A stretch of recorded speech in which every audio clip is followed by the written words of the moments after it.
Survivor Specialist Phil and Alexa are back, and right off the top, we need to mention that Brendan somehow did worse than Bradley, but he gets a pass because Alexa and I both did worse than Brendan. So he gets a pass on that, but I just wanted to throw that out there right away. So if Bradley's listening, he now knows right away that we have brought up that Brendan, sorry, every time I talk like that, it's because I start hearing myself echo back. But we had to bring up right away that Bradley got 8 points. Brendan got 7 in the power rankings. I had 4 because I had Chris in spot 4 because how did this just happen? So I needed to bring that in calmly because how did that just happen? What? Chris doesn't know what happened. He said nothing. So the first thing to bring up is that anyone who had Chris saying nothing when he's voted out, like, you crushed that because he didn't speak until he said, screw those guys. So I don't really know why he's gone. I think, like, to Rick's point, Rick was like, oh, well, I'm pumped. No one thought I was down to get rid of Kelly because he probably could have been gone too. I'm super surprised he's gone. I don't know. Wendy's still kicking, even though she's got that flint. Like, this is crazy. This episode was like jackets and eggs. Like, this is that episode. Yeah, and I have a lot of complaints about Wendy early. And then I thought the flint thing was great because she got David and Rick to believe her that she didn't take the flint. And that's just terrific. Good for her. Because up until that point, I was so annoyed by Wendy at the beginning part of this episode. Her argument over the chickens was just stupid. It's dumb. I mean, at least like when Kimmy Kappenberg makes that argument, she's a vegetarian. Like Kelly Wentworth was spot on with that tonight, saying if you're a vegetarian or a vegan, I understand where the complaint is coming from. Wendy was just being kind of difficult. And the whole thing is, you know, they didn't sign up for the game, we did. Well, yeah, you signed up for Survivor, so be ready to win chickens and eat them. That's what people do on Survivor. So like, I don't feel bad for her there, but then I thought after that everything else was just so funny, and Wendy walks out of there without getting a single vote and yet is still on the wrong side of the vote. Yeah, and it was Kelly who also said, like, if you're eating chickens in America, those are way worse than chickens that they're probably just grabbing out there in Fiji. I'm with you though. Like, I don't know where I stand on this. Actually, no, I know exactly where I stand on this. That's not true at all. If she's a vegetarian or she's a vegan, that's totally fine. Like what you said with Kimmy, and Angelina was a vegetarian, and I think just the way that like the rewards went with Angelina, I have to assume that like she checked that off in her application because Jeff would always say like, oh, it's a barbecue and they have like black bean burgers or whatever. And based on Angelina's personality, I'm sure she reminded Jeff every time that there was a reward that like there better be vegetarian options or vegan options. Right. No, absolutely. But my point is that like if that was a true concern, they would accommodate it. And and I know with like I don't want to watch them murder a chicken. I think if I go on the show, I would be that person who's like, I got to take a lap. Like you guys do it because I need to eat it, but I just need to not be there. I'm fine with all that, but it seemed like she was just being difficult, and like you have like the sad shot of her like leaning against the tree. Her foot is the size of the chicken itself, and it's like black and blue. So you feel a little bad, but then you just see her being difficult. But then as soon as she took the flint, I was like, you know what? I'm along for the ride. This is absurd and ridiculous. And do we think David and Rick actually believed that she didn't take the flint? I don't think they pushed too hard, to be honest, because I think David really wanted to get rid of Wentworth, which is why we have to talk about the ending of this episode and how this went down. And it does make sense why Chris went home, but we definitely have to break this down. But before we do that, I don't, to answer your question, I don't know if David believed her, but I bet David just didn't want to push the issue because at that point he was still trying to get Wentworth out of the game. And the only way to do that was convince everybody, or to have Wendy on his side, to not cause a huge blow up at camp. And now if she's going to let the chickens go, boy, she's screwed because then they're going to know that she had the flint. And I know there's a swap coming up, but people are going to, if she ends up with any original Manus on her tribe, they are going to flip out on her and never trust her again because they're going to know she stole the flint. They're going to know that she let the chickens go because nobody else would do it. She's the only one who made a big deal out of it. And she has the swollen ankle. Wendy, I still don't think is going to last very long in this game, but she's the at least visual MVP of episode 3 because what was the word I'm looking for? She's not the MVP because she didn't do anything right strategically. Yeah, but she was like the oh my god, entertainment MVP of episode 3. This was her episode. Yeah, absolutely. And that's why I don't think she's very long for this game. I will say something for all those people who want really irrelevant Survivor comparisons. Chris looks a lot like Burton, and Burton returned in Pearl Island. So if anybody's keeping track at home based on looks, my money's on Chris coming back right now, especially since the other two people over there are Reem and Keith, whose lives just got a whole lot easier because they're being joined by Chris. But Alexa, what's your take on the fact that Chris went home instead of Wentworth or Wendy?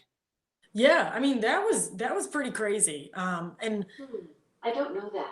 she my Alexa doesn't seem to know what She Chris doesn't went know home, that. which actually is kind of how I feel too.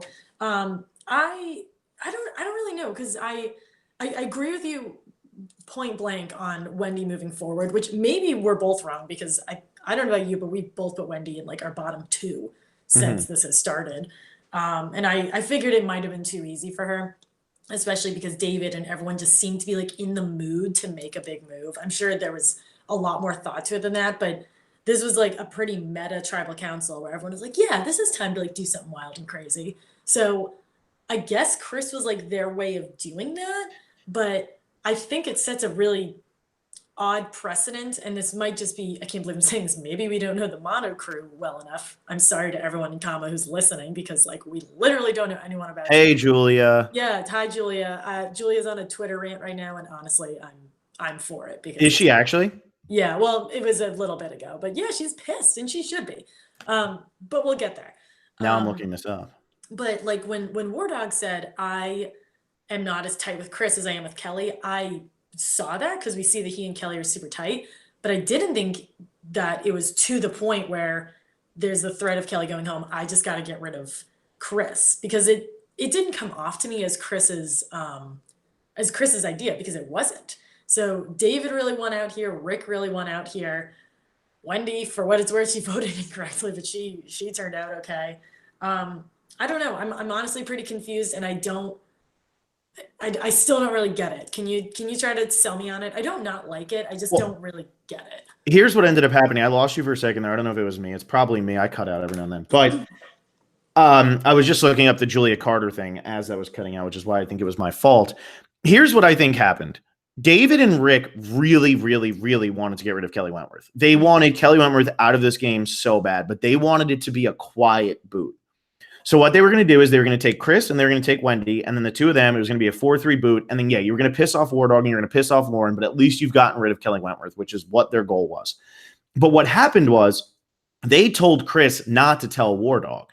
And when Chris went and told War Dog, what that did is open up David and Rick's eyes to Chris doesn't feel as close with us as he does with War Dog, and he feels like he needs to include War Dog on everything when we told him specifically not to, because we don't need that to happen. Because he told War Dog, it gets back to Kelly Wentworth. Well, now David and Rick can't trust Chris as much, and because they don't trust him as much, they say, you know what, we'll get rid of him. We'll get rid of Chris, because that's what Kelly and that's what War Dog and that's what Lauren want to do. We get rid of Chris, and the only person that we're leaving out is Wendy, who everybody's ready to vote out anyway, so it doesn't make us look bad.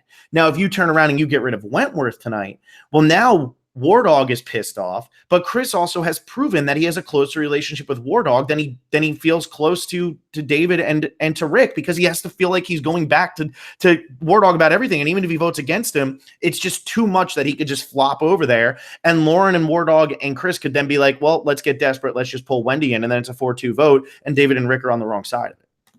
Yeah, I think David and Rick made the right call. I'm kind of with Brendan. I'm not sure why David wants to get rid of Kelly so badly. And I thought that was going to derail his game, but he did a really good job of just being like, you know what, the cards, like, it's not in the cards tonight.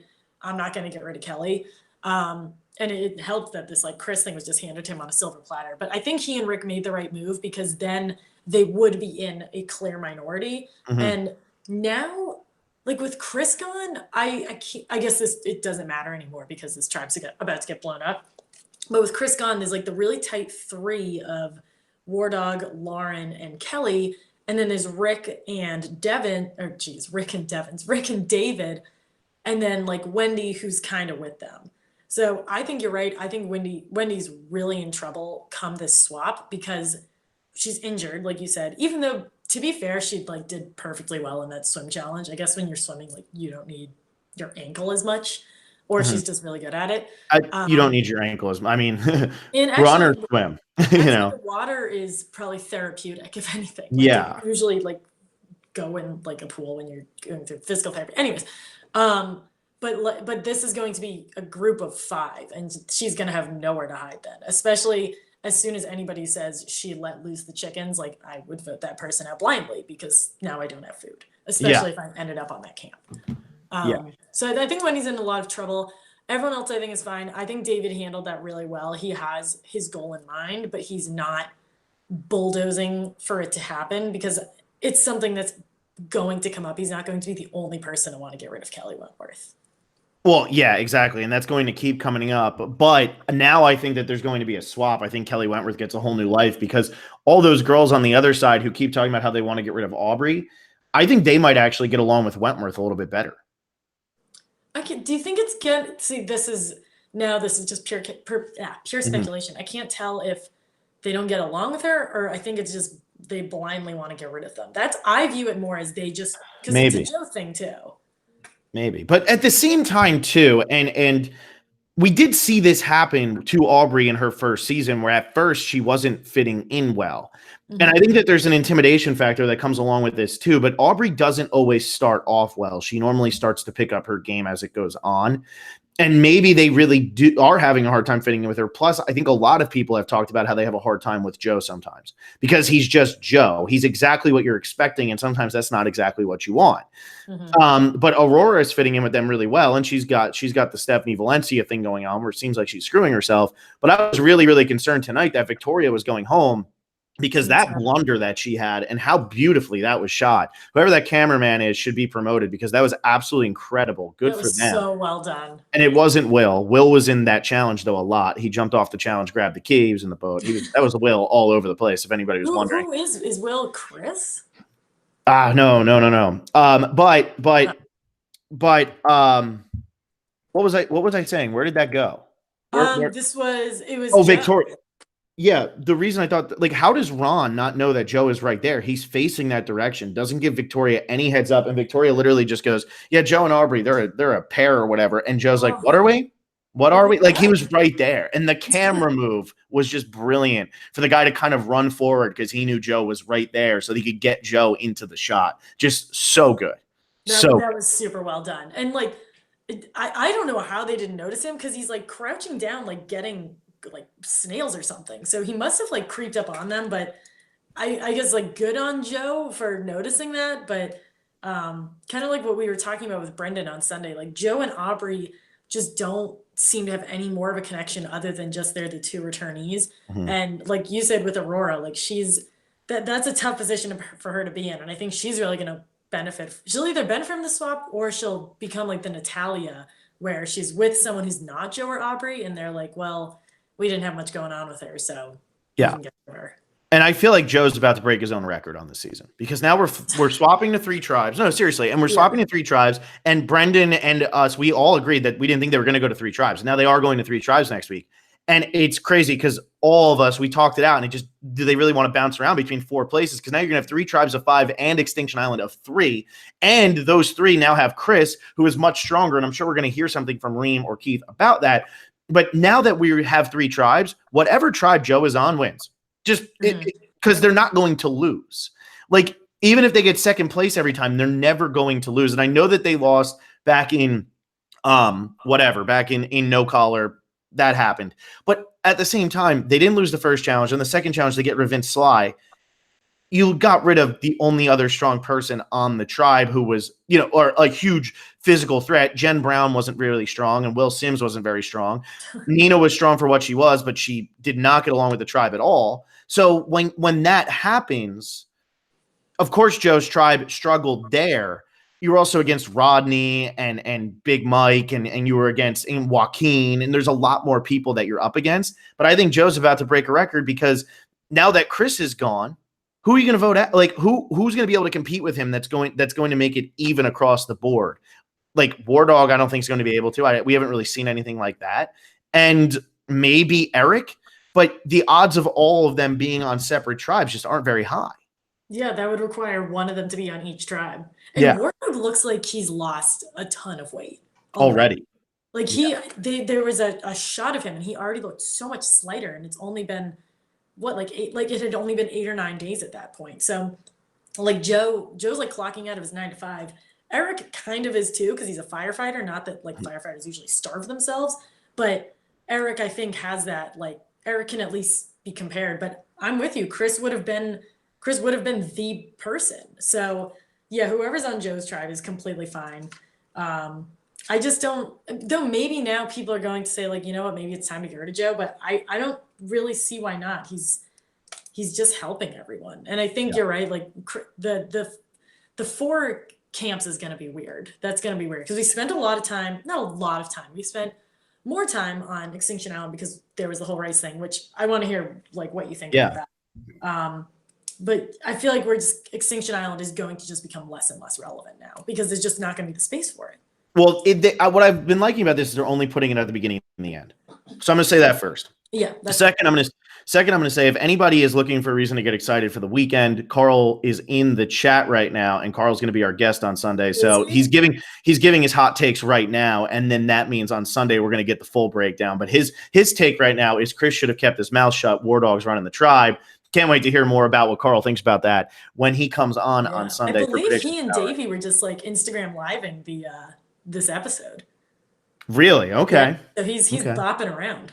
There you go. Well, hey, now he's in here. He's back with his favorite Survivor podcasters. Spoiler. Yeah, exactly. No, he's back with his favorite Survivor podcasters. He's back in the US. And but anyway, I think that if they're going to bookend the episodes, that's cool with me. I'm all in on them bookending the episodes with Extinction Island. I think that's going to happen next week. And plus, what really works for Survivor right now, or for the producers, is they showed how they have to climb the steps in to the rice, and showed how difficult that was. That was cool. And yeah, now what they're doing is Chris comes in, and I'm sure that the only content we're really going to get is Chris is pissed off, and Reem and Keith are so happy that Chris is there because it was so much easier to get the rice. I bet that's the entire content we get from Extinction Island. It'll be just as long as it was today because they no longer need to show how much was going on because you have to introduce how they're getting their food because they're obviously not just going to let them starve. Yeah, and that really doesn't look like much rice. I'm like fine with them giving the rice. I was really afraid that those were going to be clues for like some sort of advantage. That would have pissed me off. I would have dropped it. Yeah. Like that would have been, I would have had a problem with that. But I'm fine with rice. Like clearly there aren't as many coconuts as like I expect there to be. Because Reem mentioned like multiple times how hungry she was and how there's no food. So having some rice, like I'm totally fine with that. I don't know if it was every day or every time someone booted, but either way, really cool visual. Really cool to hear them like talk about it for a little bit. But you're right. They're just going to put it at the beginning and the end.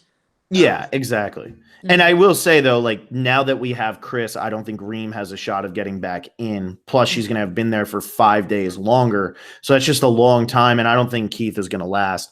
But I think Chris, there's no way he's leaving. This guy was prepared to come out there for how many days? And then he gets voted off on day 8. There's no way he's leaving. And he's pissed off right now. Yeah, you're totally right about Reem. I think it was like the morning of day 7 where she and Keith went out to that mast to get those bottles. Mm-hmm. And I was like, that's been a week that she's been completely alone. And I don't know. I mean, I'm sure she liked having companionship, but with Keith, she was like, oh crap, now I gotta like be a mom. Mm-hmm. Like that's probably the only thing more exhausting than being there alone is being there and like caring for someone. So we see her. I'm really liking her. I hope she stays. Like she and Keith are having this whole thing, and then at the end, right before they cut to the reward challenge, she's just like, this sucks. Yeah. Like, yeah, I mean, that like completely blows. Yeah, it does. It does. Because now you're playing mom, and she doesn't want to be called mom. Remember, she even says, don't call me mom. She didn't want that. She actively didn't want that. Yeah. So I'm trying to think what happened then. The reward challenge I thought was good. I like that they had to build the slingshot challenge. And also, I mean, now I know Julia Carter's going on her rant right now, and I don't blame her because it's frustrating when you go 3 episodes without getting a confessional. We do actually see this more often than we'd like early on. But I will say that for as little as Julia's getting, I still feel like, I mean, today she killed it in that, or she didn't kill it, but she was the one great shot. Yeah, she had the one great shot that Gavin couldn't hit it, which I was kind of surprised that Chris just absolutely destroyed that challenge. He was so good. Julia had one of them. Right now. Yeah. And Julia had one of them. We've seen Julia, like we know who she's aligned with. She might not be getting the confessionals, but it seems like they're really only giving the confessionals to Victoria and Aubry. I mean, we've only heard from Ron, I think, in the first episode. I don't think we even heard from him last week, even though he had the dance going on. We only heard from him episode 1. We heard from Julie in the first 2 episodes. We didn't hear from her tonight. Kama's really getting nothing because they kept winning. I think now is when we get to 3 tribes, now is when it would be like, all right, what's going on? Why aren't we hearing from her? Because I know that it was 3 episodes, but normally the premiere is a lot longer. So we would hear from Julia in that premiere because it was so long, and they would give everybody a confessional. And then on top of that, she's won the next 2 challenges. And I think like Ron has like what, 1 confessional on the entire season, maybe 2. Tonight should have been Ron's night with that 3-day advantage thing. Yeah, exactly. And that never even came into play because they never even lost. So yeah, I don't know. I mean, I honestly, that tribe, the only people I feel like I really know are Aubry and Victoria. Those are the only 2 that I really feel like I know. I mean, Julie's getting a little bit, but those are really the only 3. Eric and Gavin, we know that they're aligned and they want to get rid of the returnees, but at the same time, we got 1 confessional from each of them in the first 2 episodes. It really wasn't much. And we did hear, I mean, I wanted to tweet out, we heard her voice because today when she was standing on the mat, she said something at the reward challenge. And I was like, oh my God, that's her voice. We heard her. She was like right there. She lives. But the people who sat out were Victoria, Julie, Aubry, and Ron. I just wanted to throw that out there so that we can keep an eye on that. Julie is now on her that was Julie's 2nd sit out. So people only needs 1 more. 3 times. You are getting a little closer. Yeah, you only need 1 more. But yeah, that's just what I just wanted to say that about the what do you call it? The Julia thing, because at the same time too, if you go back and you rewatch, let's say Ghost Island, Bradley doesn't get a confessional in the first 2 episodes, but they happened on the first night. So it was still 2 hours, and then he got a confessional the next week because they swapped. So I wouldn't be surprised if we start to see this story develop once they swap, because really her story on Kama is she's aligned with people. So I'm not counting out Julia Carter just yet. And I'm not going to start calling her Purple Julia like people want us to call her. I disagree. I'm not going to do that. Yeah, because the difference between Julia and like Chelsea, who's probably your most extreme example, Chelsea wasn't even in like camera shots. Like Julia, we have her like when they assemble that what am I trying to say? That like steering slingshot. Oh yeah, the steering wheel. Yeah, the second you see her, like she knocks like that final piece in, and she gets like 3 good punches in. Like she is there. It just it really sucks, and the only like excuse that I can come up with is that Kama keeps winning. But it sucks that she's the only one where that's happened to consistently. Yeah, and it happened. Once we break it up, it's gonna be fine. Yeah, and it happened to Allison too last season. Where early on, she didn't go 3 episodes without it, but it was also an 1.5-hour premiere last season. So she gets the confessional there, and then she kind of disappeared. I saw one of the tweets was, "Do Survivor just hate like medical professionals?" Yeah, that was Davey. Yeah. Oh, that was Davey. Okay, I didn't even realize that was Davey. Yeah, because it was Chelsea, who was I think a nurse, and then Allison, who at that point was I believe in med school, and then Julia, who's in the same situation. So I don't know. Interesting. Always fun having that. We obviously we got a lot of Aubry content tonight because she found an idol, which that was like a really cool scene. Like they have her digging in Korong, digging in Game Changers, which like we never saw in Game Changers because why would they ever show that? But that was really good, and we weren't getting a lot of like super positive Aubry content. We were just getting her being like, "Oh, this sucks. No one wants to play with me." And now like the game's in her hands.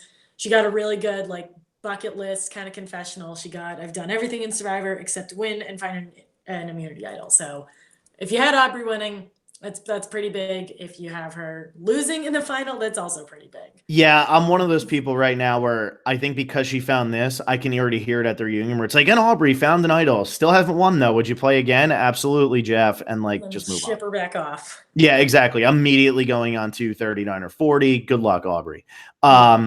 But I don't know. I mean, yeah, it's I liked this scene. I thought it was really good. It was so much different than Lauren's immunity idol find because Lauren's was like new time player. I'm not going to tell Kelly Wentworth. And then Aubry's was, I've been wanting this for so long. And it is crazy that somebody who's as good of a strategic player as Aubry did it all without idols. And she never actually found one. That's pretty crazy. So you would think assume she like had an idol, but no, she never did.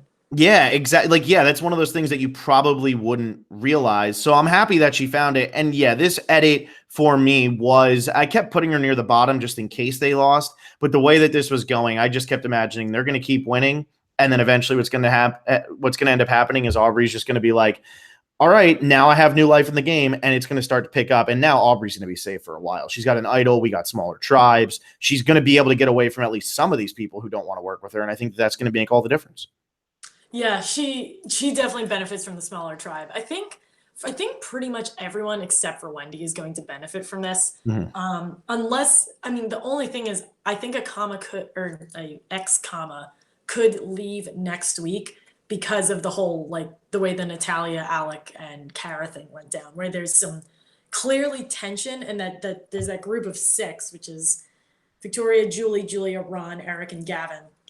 That's like apparently a group, but we didn't even see them talk. We just saw Victoria saying that. So there's clearly a lot of like unfinished alliances, I'm sure there's some tension there. So I guess that'll be exposed come next week.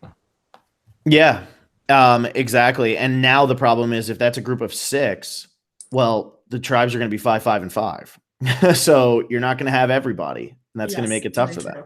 It's going to make it tough for them. All right. So what else? So I did like this reward challenge, though. I thought it was pretty cool. I was kind of worried about this episode because it started off with Extinction Island, then went to a reward challenge, then went to a commercial. And I was like, oh no, this is going to, it's a really long time before we got anybody talking, but I'm okay with it because I know next week now we probably won't have an immunity, or we won't have a reward challenge because the tribes are going to swap, and then we'll get an immunity challenge. We'll probably get a little bit of Extinction Island. I just worry that sometimes if it takes too long, but I thought this was still a really good episode.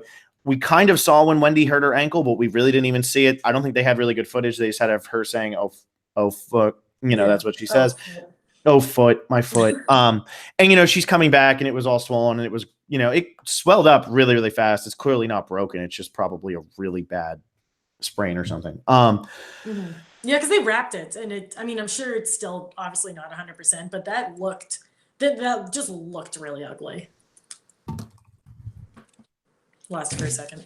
I completely lost you. Yeah, I just said it looked really bad, but I guess, I don't really know what the line is in terms of I know they obviously will make sure that you're not infected before they pull you, but I didn't realize that they would have wrapped her ankle. So that's really big for her. Yeah, they do that type of stuff. I mean, even when Penner got medevaced back in Micronesia, he was wearing gauze over his knee. It was just that you're still going to get dirt and stuff through it. So then that's why he ended up having to be medevaced. So I think they normally wrap it. People always have Band-Aids. I mean, they wrapped Randy's head back in the premiere of Gabon when he smashed it. So yeah, what I'm really curious about is, when is Wendy actually going to let these things go? When is she going to let the chickens go? Is this going to be right at the top of the episode, and then they're going to swap and everybody's going to be like, by the way, Wendy lets chickens go? Or is this going to happen after she gets back to the tribe, after the tribes have swapped, and she does it on a smaller tribe, which would be really bad? That would somehow be worse. I think she does it at the top of the episode only because in that preview, it's nighttime. So I assume everyone's to bed right after tribal council, right after getting rid of Chris. She releases them. They wake up pissed, and then, because they know it's her, and then they swap. That's how I envision this happening. Because then I just feel like the continuity wouldn't be there if they swap, and then in the middle of the night she's there. Because what if she's not even on that beach? Yeah, no, that's true. That's true. Unless she realizes she gets there, and maybe she's with all new people and she just gets rid of the chickens. Who knows? Screw this. All I know is Wendy's crazy. And I mean that in a fine way. I mean that in a good way. Wendy's crazy. She's really good TV. She knows what she wants to do. I don't know if she really, especially with the not wanting to eat the chickens, I don't know if she really knows the reason. I don't think she's going to end up being that good of a Survivor player, because if you're letting the chickens go, that's not a good Survivor move. And already kind of egging War Dog and everybody on about the chickens, that's grating. That's annoying. Nobody likes that. But hey, I'm enjoying watching her play, and I'm enjoying watching her swim and beat everybody in the swimming parts of the challenges. So yeah, it works. Well, that's the beauty of Wendy. You get this was the perfect episode to encapsulate what Wendy's like. You get her stealing the flint, and that was also some really good editing. So good. Lauren is what the F? And Wendy is cackling in that cut, and then they cut to Wendy wiggling the flint around. So half of the episode she's stealing the flint, not a vegetarian, but doesn't want to kill the chickens. And then on the other half, she's like, you guys, why would they vote me out? I was the best swimmer there. So half the time, everything she says is so on point. The other half, she's trying to release the chickens. If Yeah. you were on a reward, or if you had that option, if you were either Manu or Kama, would you ever take the comfort? Not unless we already had food. Like, But if unless you already have so much food. The only problem with this is, and I'm curious to see if survivors start thinking about this going forward. The only problem with this reward is now it happens on that day, and now it's going to stay at Manu Beach, and we're about to swap. So half the people who actually end up there aren't even going to get to enjoy any of the reward. They didn't eat a chicken this time. And now, I mean, even if Wendy doesn't let the chickens go, which we know she's going to, but even if she wasn't going to let the chickens go, nobody from that tribe is going to get to enjoy the chickens. So, I mean, are we going to get to a point where people stop getting chickens because once you swap to another tribe, they don't follow you? I know, I hope not, because I like the chickens. It's a very like this was a fairly old schoolish kind of episode. Like I love the chicken stuff. I love the jacket stuff. I love all that. Yeah, that's a good point. Like if you're though they said once they got the fire going, they were like, okay, let's kill this chicken. But they never do it. They never really talked about it after that. I don't think they ever got it going hot enough to do it. Because like I think they were trying to get it going. It was smoking and all that, but I don't think they ever actually got it going like completely. Okay. Yeah, I'd be pissed. Like Manu wins their first challenge ever, and then like a third of them aren't going to enjoy it. I know. And we're gonna put it down as still enjoying a reward for all of Manu except for Keith and Reem. So hey, you all get that. I just wanted to bring this up because I never actually answered the question off the top because then we got sidetracked. How do I feel about them with the rice? We didn't talk about that, did we? With the rice. With the rice on Extinction Island. Oh, you have the floor. How do you feel? Yeah, I don't mind it. I thought it was going to bother me more. I 100% agree with you. If they were going for anything else, that'd just be bullshit. That would be awful. People get voted out of the game. The other people don't even know they exist, and now they're getting advantages. Like that's just baloney. I'm so mad. Yeah, that would be infuriating. But I like that you have to give them some sort of food. Like they didn't go on Survivor to literally starve to death. So you have to give them something. That totally makes sense. They're not, Reem went 3 days without having anything. And now I'm assuming every 3 days they'll get something else when somebody gets voted off. That's fine. Really small portions. Maybe the chickens will go run over there. Yeah, that's it. They'll just swim across. Hey, Brendan, Brendan was saying that you could, you could maybe the chicken, I don't know. But so when I'm sitting here and I'm watching this, I'm worried at first because of that. And then I see how far away it is, how high those steps are. I mean, that's a pretty dang good hike to make them get a little bit of rice. And at the end of the day, the calories they burn on that hike are probably more than what they're going to get in food anyway. So it doesn't bother me. They're probably more than that, like entire half of a bucket of rice. Yeah. So that doesn't bother me at all that went down. That's totally fine. I'm fine with that. I prematurely got very upset and then realized that I should watch an entire scene before I make a judgment about what's in that bottle. Yeah. Yeah, and I'm trying to think of what else. Oh, I wrote down. So Keith is probably looking back on this cracking up because he gets voted out and he's like, good luck winning challenges. And his whole point, I know people are like ripping him over, but his whole point was, I'm not the reason you guys are going to keep losing. And then they go into a water challenge after that. Mm-hmm. But that jump, like when you jump to get that key, that's a shallow, like, I think it might have been Aubry who got that final key. She looks like she was just going to hit the bottom. Like that didn't look like a very deep jump. I mean, it wasn't, I just think like the beginning part of that challenge, Keith would have had to have been in there, right? Like he would have never, they would have had to be in that. And there's no, like he looks like a pretty tall guy. I can't really tell how tall he is, but he's not tiny. He's not Julie. I don't know. I really liked the way that looked though, the underwater shots and everything. I thought that was all really great. Yeah, I thought that was good. And I liked the building that steering wheel. I thought that was We've cool. seen that before a couple times, I think. We've seen that. The challenge as a whole, I believe, was new. But that specifically, I know they built like stuff like that. Well, that was the first time we actually saw, I think, them swimming and having to drag the boat behind them. I don't think we've seen that before. Yeah, that's pretty cool. And also, why were David and Wentworth so bad at this puzzle? They were terrible. It was rough. And I remember, like, we were super pumped because David studied, like, his girlfriend made, like, a book or, like, every single challenge or every single puzzle. But the two of them just, like, they just really struggled. I couldn't really tell what it was that they were doing wrong. But then Lauren was getting super frustrated. And I feel like she was, like, getting kind of snippy, like, understandably. But yeah, those two like really dropped the ball. And who was it? It was, all I remember is it was Julia Carter, and I forget who. And Aubry. And Aubry. Okay. Yeah. And I forget who the Ron. So those were the three. And I mean, they demolished it. And so, David's supposed to be really good at puzzles. I don't think anybody's ever accused Wentworth of that. She's good at puzzles, but I don't think anybody's ever said like, oh, she's one of the best, but everybody really assumes David's great at them. David was not even close. He was awful at that. Yeah, that was pretty rough. And what was it like? You got the center part, and you had like 3 different sections to make it bigger. Wait, say that one more time. Like there was like the center part, and then you had, for people listening, I'm trying to put like 6 sticks into the circle, and then you created the larger circle, and then you just kind of spin the things on at the end. The end part is really simple. Yeah, the end part would have just been like, I'm sure they would have liked it if they were close, because at that point it would have just been like a who does it faster kind of thing. Yeah, exactly. So that's why like that first part was the important part, but Manu had the lead and they completely blew it. And I'm kind of happy they did. I mean, honestly, the drama was great, and I actually kind of like Chris, but it was great TV to watch that happen. And I liked Rick Devin saying, hey, like maybe we're going to be way better at the game just because we're actually coming here. We're ready to play. And really, Joe has never had very much going on at any of his tribal councils. So really, Aubry's the only one on Kama who has any idea of what to expect, because Joe's been to what? I mean, I think in all the time Joe has played, I think he's only been to like 5 tribal councils where he was actually in danger.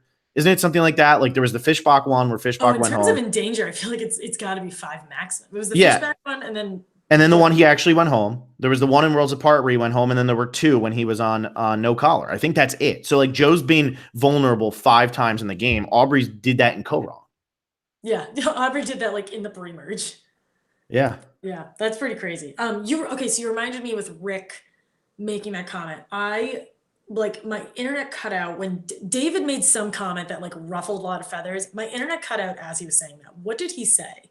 He just pretty much said that he thought that it was going to be a blindside, or not that it was going to be a blindside, but because he didn't say, it wasn't like a really run-of-the-mill statement, but he said something along the lines of that he thought that somebody really strong was going to go home, that this was no longer about anything else. And Wentworth was like, what are you talking about? Because that's why she freaked out. Okay. Yeah, that's why she freaked out. I'm going to tell you what, too. Like, I know she's on my fantasy team, and I know right now Vaughn is really hurting. I think Kelly Wentworth was fine. I think Kelly Wentworth is going to make it so far in this game right now, because now all the people who are going home are people who aren't aligned with her, and David's running out of chances to get rid of her.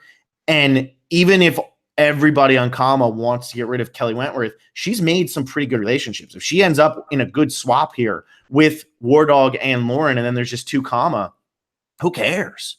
Yeah. Who cares? She just has to end up in a majority of Manu, and I think she'll be fine as long as one of that majority isn't Wendy. Remember, they all voted for Chris tonight except for Chris and Wendy. Yeah, they I know. And Wendy, someone tweeted at us, they were like, is Wendy playing 7D chess where she's just like purposely doing this so everyone who's sitting on Extinction Island doesn't have like her vote against them? I doubt it. Would be incredibly impressive if she did, but I think you're right. I think Kelly's perfectly fine. I see this like David chasing Kelly as, I'm glad you brought up the Fishbach tribal, like Fishbach just wanting to get rid of Joe. And then when David finally like thinks he has the numbers, he's gonna be the one to go home, and then like Kelly follows him. That's the way that I see this going, only because he's brought this up so much now. Yeah, and I do think too, this swap really hurts David, because I think he would have been fine there. I mean, I know Lauren and Wardog were really close with Wentworth, and he only had Devins, and then Wendy was just a wild card. But I do think that David might have been able to start to convince people, hey, look, we really do need to get rid of Wentworth. We're not winning anyway, so what does it matter with the challenge strength? But this swap could hurt him, because Kama doesn't know that David's not a threat yet. And who's the one that they wanted to get rid of first? They wanted to get rid of Aubry before Joe. Well, David is a lot more Aubry than he is Joe, that's for sure. And Wentworth's a lot more Joe than she is Aubry. So if he ends up in a wrong side of the swap here, he could be in a lot of trouble, which would really be a shame, because I think he's done a great job coming in right now. Yeah, that would be, because you're right. He has such a good thing going with Rick, and Rick, even when Rick thought he was the only one in the swing vote, he was like, I don't want to do this alone. I need to tell David. I think unless he ends up with Rick and Wendy, he's in a lot of trouble, because I think if he ends up with like Lauren and War Dog, any combination of Lauren, Kelly, and War Dog, they're not very tied to him. seen David like interact in as like strong War of a role. Dog. Yeah, with War Dog, and like in the same way he has with Rick with anybody else, and that's to no fault of him, but that's just going to be tough, like in a group of 5, especially if they're in the minority, which they're probably going to be. And what really sucks for David now is because Chris is gone, even if he loses and ends up over at Extinction Island, he's not going to beat Chris in a challenge to get back. I just don't see it happening. Chris also is going to hate him. Like, I feel like Reem and Keith are like, man, this sucks. I'll figure it out. Chris is not happy. Yeah. No, I agree. This is going to be rough. And you know, we'll see what ends up happening. But, you know, if you end up on a tribe with Wendy, David will be fine. If he ends up on a tribe with Devins, I think he'll be fine. But he's got to start all over now with the comma people. And on 3 tribes of 5, there's nowhere to hide. And, you know, David's actually been pretty good in the challenges so far this season, aside from this puzzle at the end.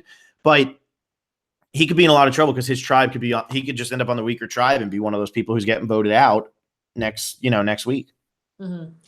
I know. Yeah, he's probably David and Aurora are the 2 who I'm the most nervous for in Wendy going into this. Yeah, Aurora has no connection with anybody other than Joe or Aubry. That was shown pretty hard tonight. They made that exceptionally clear. And we didn't talk to Aurora tonight. So I feel like that was very telling. But I think you're right. Like, if Kama went to tribal council, I would have assumed that it would have been Victoria going home because Aubry has this idol. And Brendan was like, the only Kama who gets a pre-immunity challenge confessional is the one who's going home. Yeah. Yeah. She seems to be in a good spot. Luckily that blunder happened. I'm trying to think of like if she did that in front of Wentworth, she would have been like burned. If she did it in front of Aubry, it would have been the end of the world. I think Joe, like for all the negative we say about Joe, I don't think we're that hard on Joe. I think we just say what it is. But I think Joe is so laid back that he can really handle that moment and just be like, yeah, no, that's fine. And I think David would have bugged out. I think Wentworth would have bugged out. He would have handled it well. He would have been like said something kind of. And they would have panic attack. Yeah. And I think that Wentworth would have flipped out on the spot, and I think Aubry would have react. Aubry and David would react, I think, very similarly. It would be like, oh man, and then it would be like, oh crap. And like even when Joe was reacting with Aubry and Aurora, it didn't seem like he was still all that worried because he's Joe and he knows it's probably not him. But Aubry or David they have the whole.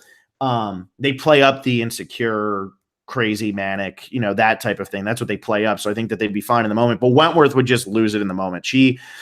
The more I watch Kelly Wentworth, I enjoy watching Kelly Wentworth, but the more I watch Kelly Wentworth, like she really, even in her 3rd time, there's still things that she does that like first time Survivor players do that you're like, oh, why are you doing that? And she loses her cool a lot. And that's fine. I love watching it. But she really, really, really loses her cool a lot in front of everybody. She hasn't learned like the art of I'm just going to tell the confessional. She does it in the group. Did she do something this week? I guess I haven't noticed anything like glaring. Well, she did it this week when they were talking about the flint. I think she started like kind of getting really mad, but it wasn't like she got mad about that. Yeah, she got really mad. And I think she was the first one to throw Wendy under the bus, and she's very vocal about it. And I think that's a good thing and a bad thing because one, she's showing that she trusts everybody who's around her, but at the same time, it's the same thing as being the person like. If you talk crap to somebody about somebody with one person, that's a lot better than talking crap about somebody with 15 people because it's going to probably get back to that person. And so I think that she's showing War Dog and everybody like, look, I'm aligned with you and that's fine because they're not going to say anything, but Devins and David might. And she definitely has a temper and that's fine. I mean, hey, it makes really good TV, but she definitely has a temper. Yeah. I'm completely forgetting what I was going to say here. I think it had something to do with the flint, but yeah, it might have been her. Like she probably was the one who brought it up first, but that was just like, and poor Rick was like, I don't really want to be the one to talk to her about it. Like poor Rick somehow got roped into this with her, and I think he did a really good job of like wiggling his way back out because I think if he wasn't as likable as he is, people would be like, why is he conspiring with her to do the jailbreak, as he said. Yeah. Well, let me ask you then, who do you think actually is the MVP of this episode? Because who had like a good episode in your mind as you talk about the Rick jailbreak? I think I know this is a pretty simple answer. Well, there's actually my 2 people are on Team Vaughn, so I figured I'd throw him a bone because he lost his let me just clarify, he lost his winner pick. He did. He did, which is a little tough 3 episodes in. Sounds like me. That is my Stephanie Gonzalez pick because Chris actually has a chance to come back.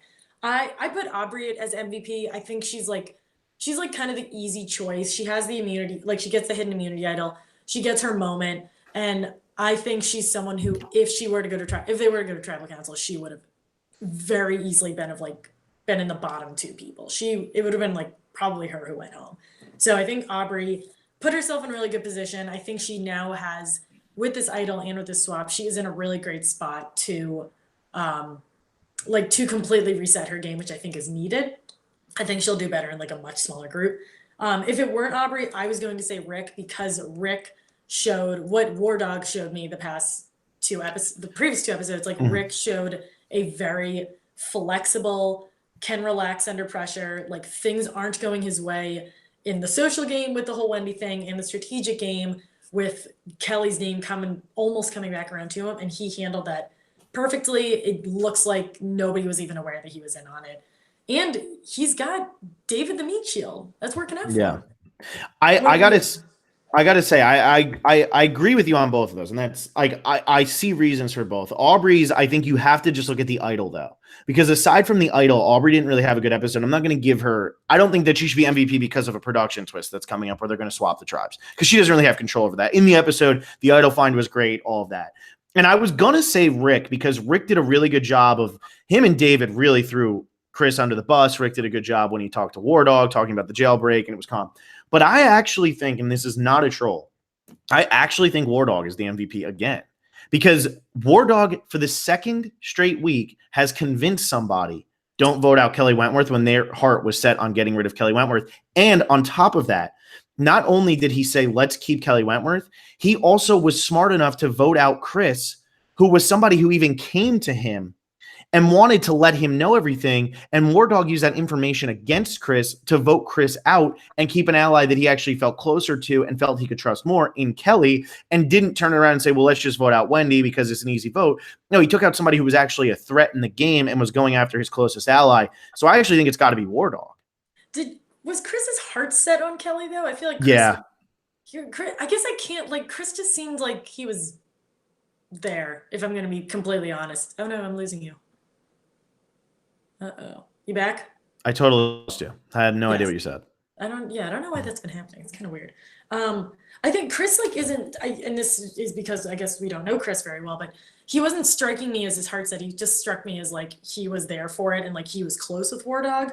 Chris, if I'm going to be perfectly honest, I feel like I wasn't getting a lot of like strong emotions for him until he picked up that torch and said, screw these guys. Mm-hmm. Well, and I think that's just his nature. I think he's a quieter guy, but I will say that he is.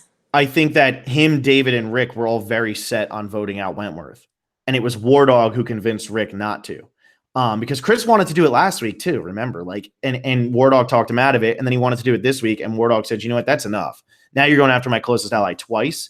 And this is exactly what Adam said when he was talking about Michaela. He said, like, Michaela would have a way where she would tell somebody else's closest ally what was going on, and then that word would get back to everybody else. And it was Michaela's closest ally, but like I think it was Jay, where Michaela was really close with Jay, but Jay was closer with who Michaela was talking about than he was with Michaela.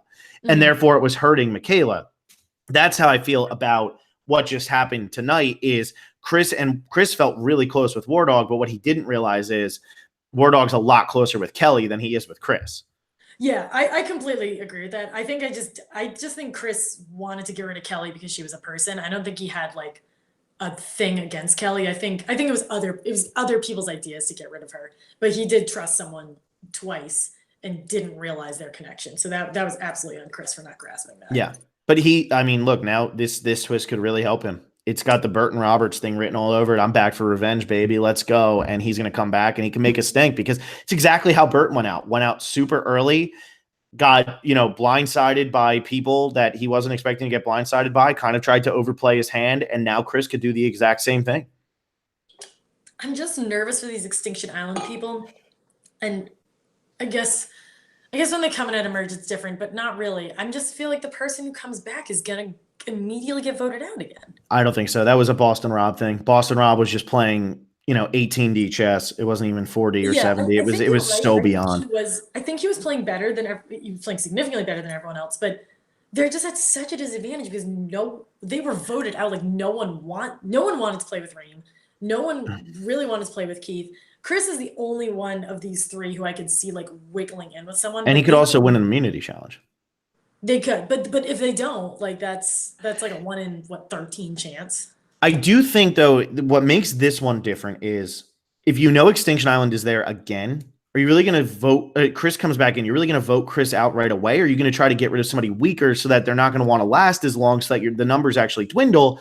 And also, I think I just know it comes back. I don't think. I think that they're going to tell them. I think that it's going to be announced like now it's going to be used until whatever time that it ends up being used until. My roommate's about to walk in, so it's going to be loud. He's just staring at me. You can move. It's okay. Hi. Yeah. Hi. No, and then the other thing. What was the other thing I was going to say about Chris? There was something else I had to say about Chris, and I completely lost the train of thought. I think too. What happened was in Redemption Island, it was such a clear split. It was still yellow versus purple. I don't even care what the Zapatera versus Bad Tribe. What was it? Ometepe. That's right. So Zapatera versus Ometepe. It was such a clear split. This season, since we're going to 3 tribes of 5, I don't think the split is going to be as apparent. And therefore, when Chris comes in, somebody might need Chris as a number. And hey, maybe if War Dog is still there, War Dog says, Chris, I really need you. That's exactly what Fairplay did with Burton. And Burton had no idea that Fairplay even didn't care that Burton went home. You know what I mean? He didn't care at all. I hope that we're at a phase of Survivor where it's not going to be like a Kama or Navidi strong and Chris comes back, or whoever, Reem or Keith comes back, and then they just vote them out. I hope it's David versus Goliath where it's a little more murky, because then this Edge of Extinction twist is happening. If it's going to happen, I want to go all in. I don't want the 2 people who come back to just immediately go home. Like that's like and I don't think they will. So I hope we're at that phase in Survivor where that's not the case anymore, and I think we are. And remember, in Blood versus Water, I mean, look, the one who comes back at the end in your final 5, if they go home right after that, it's like, it is what it is. Tina, it happened. Well, Tina actually survived the vote, but Ozzy went home right after. But that's just because, there's not many people left. But remember, when Laura Moret came back, she lasted a couple more episodes. Yeah. And then, did you know Sierra votes her out? Yeah, until her. Did you know her daughter voted her out? That's crazy. Mom.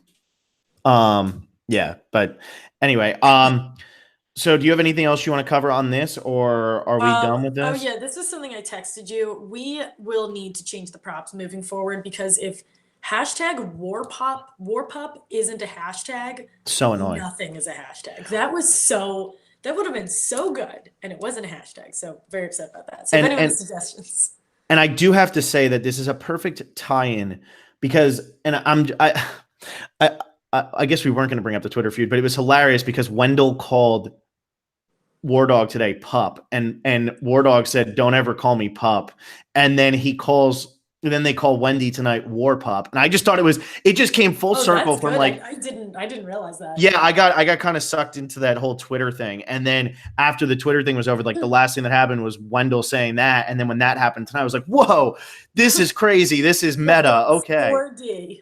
How did Wendell know that Wendy was about to be called War Pup and that, you're not allowed to call War Dog that? Anyway, I just thought that was really good cool. At Survivor Wendy is. Or no, Wendell. Oh, Wendell and Wendy. That's going to be a problem.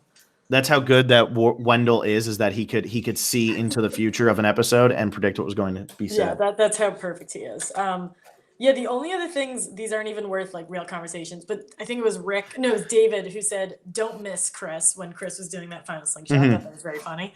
And then Aubry talking about wanting an idol and then immediately sprinting. I think it's so funny when they do the cut to sprinting shots. I don't know why I think they're so funny. I think it's funny too, and especially because that half these people I agree with you. It's just so funny. Aubry running as fast as she possibly can immediately after.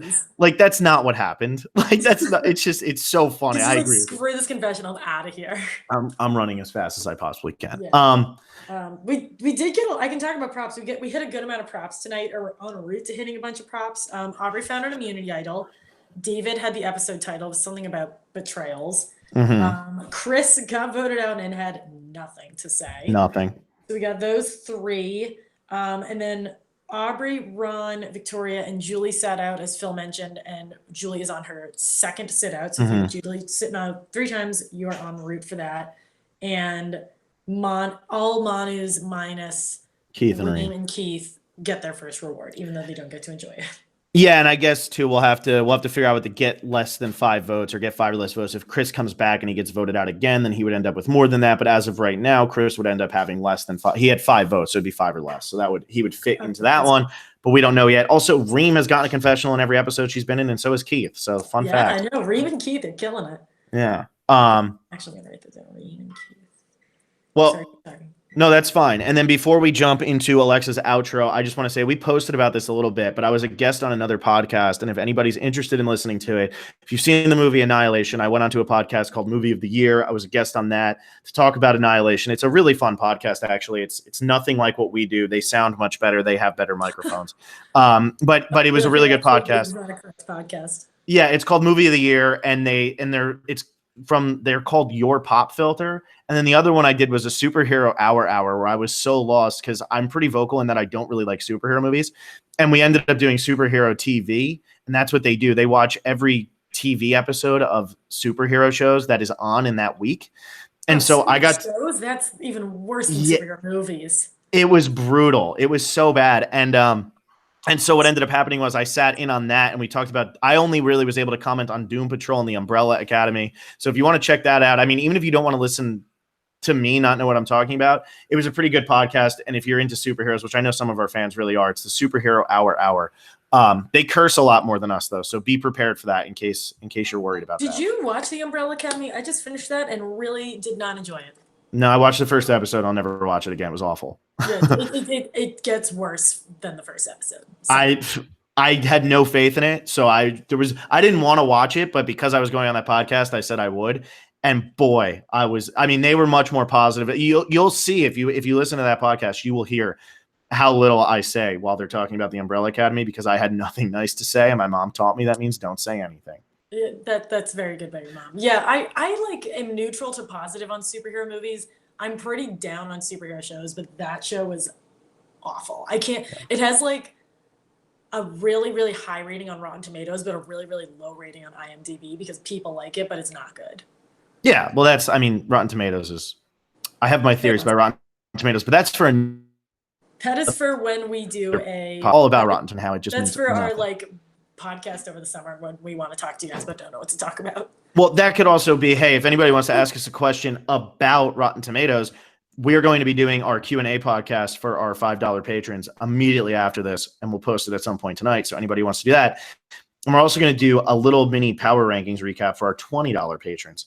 So anybody who wants to listen to that, you get to listen. We're going to do it's going to be like 5 minutes, 10 minutes. It's going to be really short. We're just going to kind of give an update and we'll talk about how we're going to start bringing on some survivors who know how to rank people who are getting voted out in the bottom, at least 5 or 6, because just putting them in the top 10 every time, it's just going to make them so far behind by the time we get to these really good survivor predictors.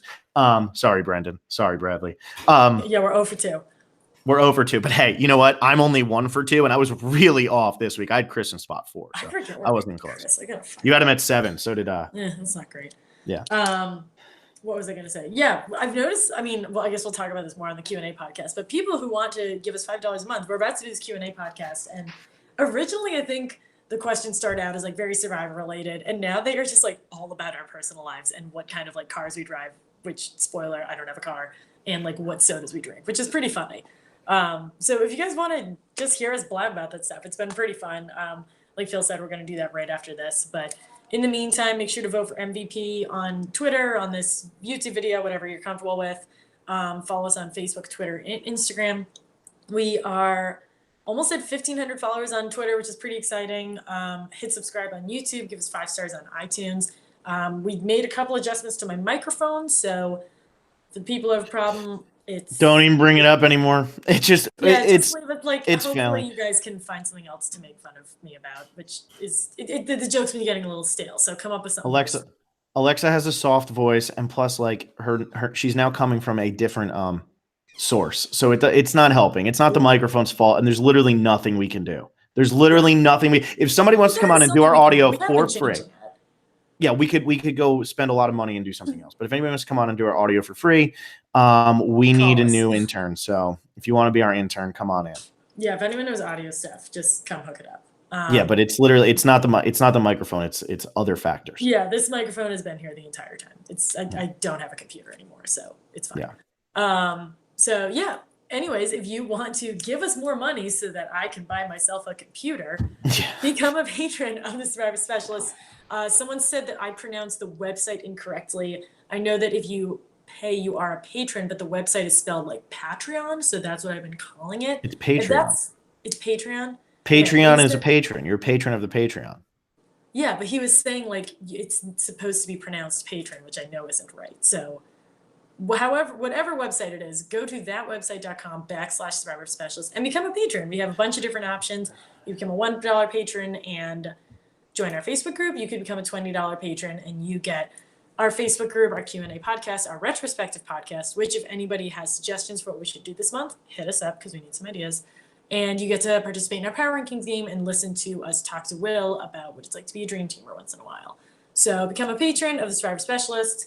And we will be back this Sunday with Carl Boudreau, who made a special guest appearance in our live chat tonight. We'll be with him. We'll be talking to him this Sunday at 8 p.m. Eastern time. And hopefully he does a better job than Brendan or Bradley. Poor Brendan and Bradley. Pressure's on. Brendan got the eliminator, though. So he did. He got that. And at least he took somebody who could reasonably go home soon. So, Brendan, you're still a hero in our hearts. Don't worry. And you still beat me this week, so I can't talk that much shit. Yeah. All right. I'm stopping broadcast.